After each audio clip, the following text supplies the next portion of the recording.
como definir a minha taxa de administração. E aí, seja muito bem-vindo a esse vídeo. Eu sou o Lúcio, se você ainda não me conhece, eu produzo conteúdo aqui nas redes sociais para ajudar engenheiros e arquitetos a viverem bem das suas profissões. E eu falo muito sobre como trabalhar com obras por administração. Nesse vídeo eu quero falar um pouco com você sobre a taxa de administração, uma dúvida muito comum que é quanto cobrar pela execução desse serviço de administração de obra. A gente sai da faculdade sem saber vender o nosso serviço, sem saber também como cobrar pelos nossos serviços, e isso é um problema muito sério. Eu, no começo da minha carreira, eu tive muito problema em cobrar barato demais por serviços que acabaram me dando prejuízo, ou serviços que eu poderia ter tido mais lucro neles, né? Existe o dinheiro que você perde por prejuízo e existe o dinheiro que você deixa de ganhar por falta de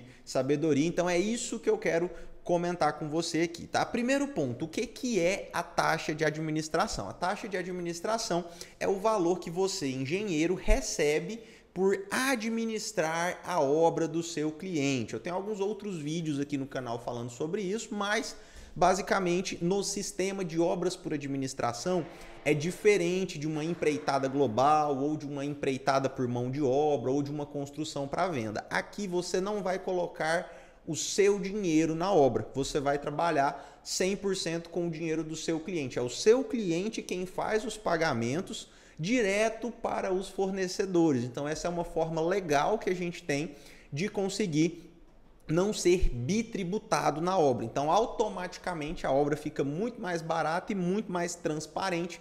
Isso é muito mais vantajoso para o cliente, desde que ele entenda isso. E para ele entender, é função sua ficar bom em explicar. Essa é a melhor forma que existe para um cliente, pessoa física, que quer construir a sua casa, ou para uma pessoa jurídica que quer reformar ali, construir a sede da empresa.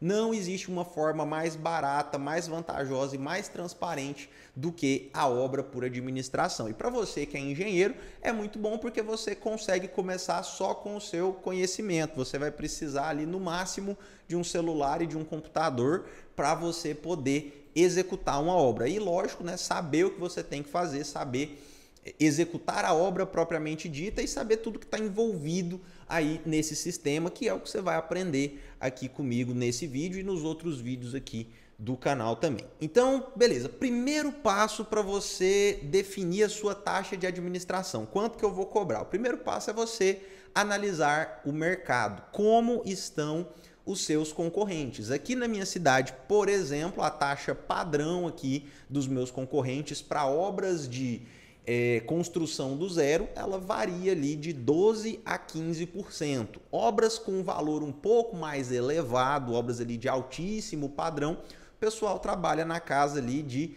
10%. Então uma média assim a nível de Brasil, eu fiz uma pesquisa quando estava escrevendo esse roteiro, uma média a nível de Brasil é de 10% a 20%, mas você não pode se prender somente a isso, porque você corre o risco de ainda assim ter uma precificação ali que te atrapalhe, que acabe não te dando tanto lucro, ou quem sabe até te dando um prejuízo mesmo.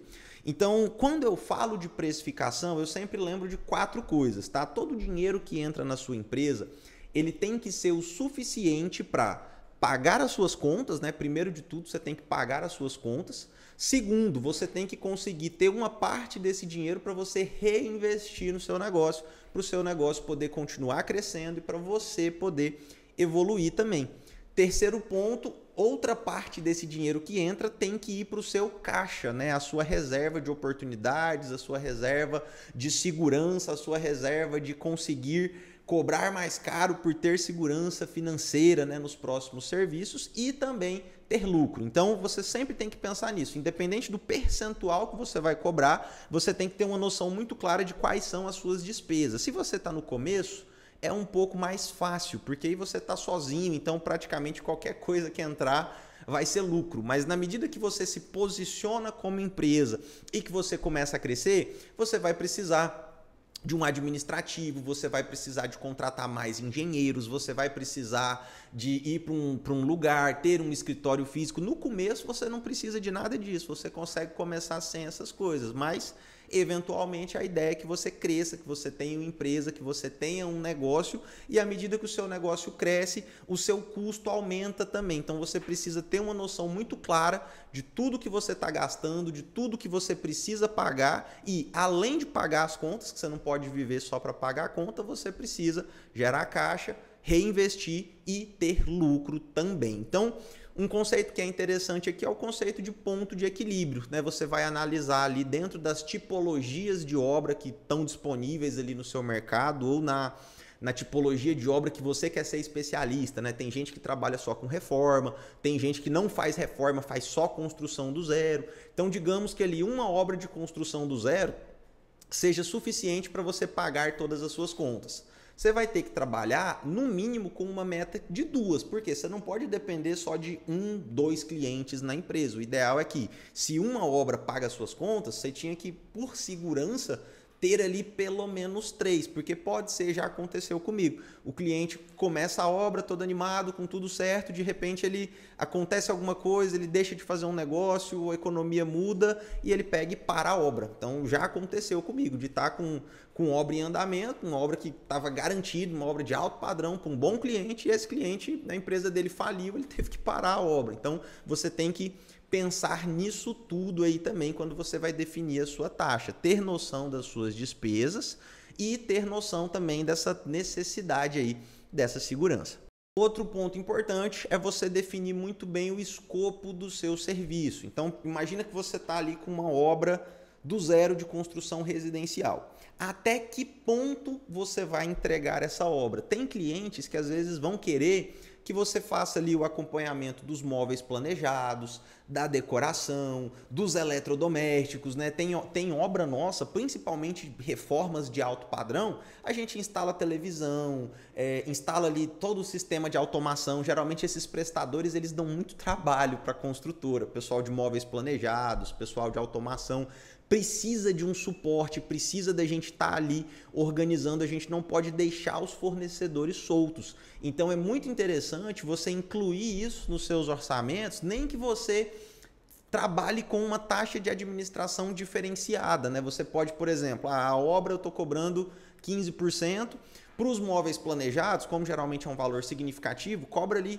5% do valor dos móveis planejados, 3% do valor dos móveis planejados, algo nesse sentido relacionado ali à automação, relacionado a itens de decoração e tudo mais, mas tente vender o máximo de serviços possíveis para você ir até o final com o seu cliente, porque se você não vender tudo isso para ele, você corre um grande risco de ter que ficar fazendo coisas para ele sem você estar sendo remunerado por isso. Igual teve um cliente nosso uma vez que eu não cobrei dele a administração de móveis planejados.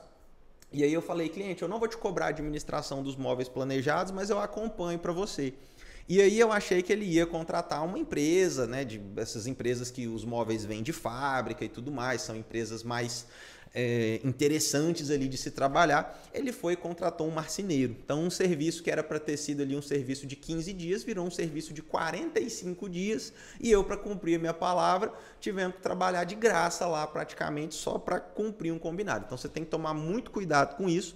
E outra coisa que eu não faria também era cobrar um valor muito baixo só para estar acompanhando a obra, só para ficar fazendo visita na obra. Isso também não é interessante, porque você não consegue entregar valor, o cliente vai ficar te ligando o tempo todo, ele não vai ficar satisfeito porque você não vai conseguir entregar muito e você vai receber muito pouco. Então, esse tipo de consultoria às vezes aparece, né? O cliente ele contrata um empreiteiro e aí ele quer um engenheiro só para passar lá na obra uma vez por semana para tirar uma dúvida. Gente, isso não funciona, tá? Não faça isso, porque geralmente você vai se frustrar. Uma das minhas primeiras obras foi desse jeito também e não foi uma experiência interessante. Eu ganhei muito pouco dinheiro, tive que fazer muito serviço que estava além do meu escopo, ali pela questão do relacionamento com o cliente e tal, então geralmente não vale a pena. Tem alguns casos em que vai valer a pena você cobrar um preço fechado, mas tem que ser um preço fechado que seja